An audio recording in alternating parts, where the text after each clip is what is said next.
Bonsoir à tous, merci de suivre RTI 1. Direction Oslo en Norvège, une table ronde s'est ouverte ce matin sur les actions réalisées par plusieurs pays dans le cadre de l'amélioration de leur système de santé. Elle a réuni plusieurs experts de la santé qui ont partagé leurs expériences quant aux acquis. Le président du Burkina Faso, Roch-Marc Christian Kaboré, a rappelé l'essentiel des efforts accomplis par son pays dans le domaine de la santé pour réduire la mortalité des femmes et des enfants. Le Premier ministre Amadou Gon Coulibaly arrive aujourd'hui dans la capitale norvégienne pour prendre part à la conférence portant sur le mécanisme de financement mondial. Ici en Côte d'Ivoire, l'inspection générale d'État a lancé ce lundi une formation sur les outils et méthodologies d'inspection et d'audit. Elle s'adresse à toutes les ressources impliquées dans le contrôle de la gestion des affaires de l'État pour une meilleure efficacité de la bonne gouvernance, de la gouvernance publique. Lanciné Bakayoko. Ils sont au nombre de 60, tous issus du corps des inspecteurs généraux et inspecteurs des ministères, à suivre cette formation de 6 mois sur les outils d'inspection et d'audit.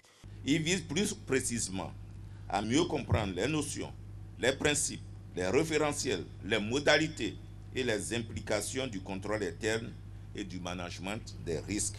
Ce cycle de formation est rendu nécessaire en raison des nouvelles réformes liées aux finances publiques et surtout des directives de l'Union économique et monétaire ouest-africaine, UEMOA, en matière notamment de bonne gouvernance. L'inspecteur général d'État s'est engagé à doter l'ensemble des acteurs de contrôle de solides connaissances des normes référentielles, ce qui requiert certainement la maîtrise des outils d'inspection et d'audit, leur évolution et surtout les bonnes pratiques opérationnelles. Ces bonnes pratiques opérationnelles à maîtriser concernent par ailleurs l'inspection, l'audit interne et la lutte contre la fraude. 2 aspects vont essentiellement meubler les travaux. Le premier, théorique, est axé, entre autres, sur la revue des textes, les dispositifs techniques et leur évolution. Le deuxième, pratique, est orienté vers les exercices et études de cas. Notre conviction est que la formation et le renforcement des capacités constituent le meilleur levier pour tirer de chacun de chacune le meilleur de nous-mêmes, pour nous amener à nous surpasser et à nous donner les moyens de renforcer notre créativité et notre esprit d'innovation. Ce programme de formation commence en novembre 2018 pour s'achever en mars 2019 et se déroulera sur 5 sessions de 10 jours par mois. Dans le domaine de la culture, la sous-préfecture de Tabagne, dans le département de Bandoukou, a abrité du 30 octobre au 4 novembre l'Adaye Kessié, une célébration qui met en valeur la culture bron. Le roi est magnifié par son peuple et les grandes composantes du royaume sont également présentées aux différents visiteurs.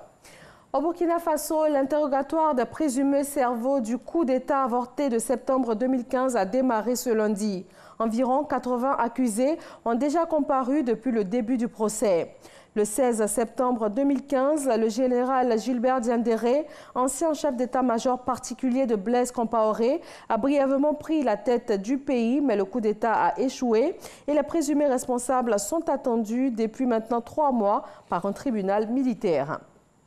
82 personnes, dont 79 élèves, ont été enlevées ce lundi au Cameroun.